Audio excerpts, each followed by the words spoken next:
நான் ஆணையிட்டால் அது நடந்து விட்டால் இங்கு ஏழைகள் வேதனை படமாட்டார்.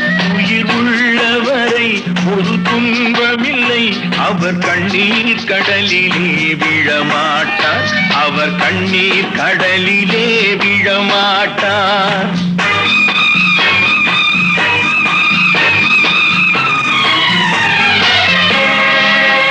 நான் ஆணையிட்டால் அது நடந்து விட்டால் இங்கு ஏழைகள் வேதனை படமாட்டார். உயிர் உள்ளவரை ஒரு துன்பமில்லை, அவர் கண்ணீர் கடலிலே விழமாட்டார்.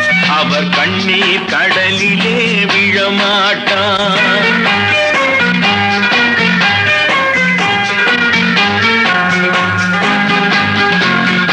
ஒரு தவறு செய்தால்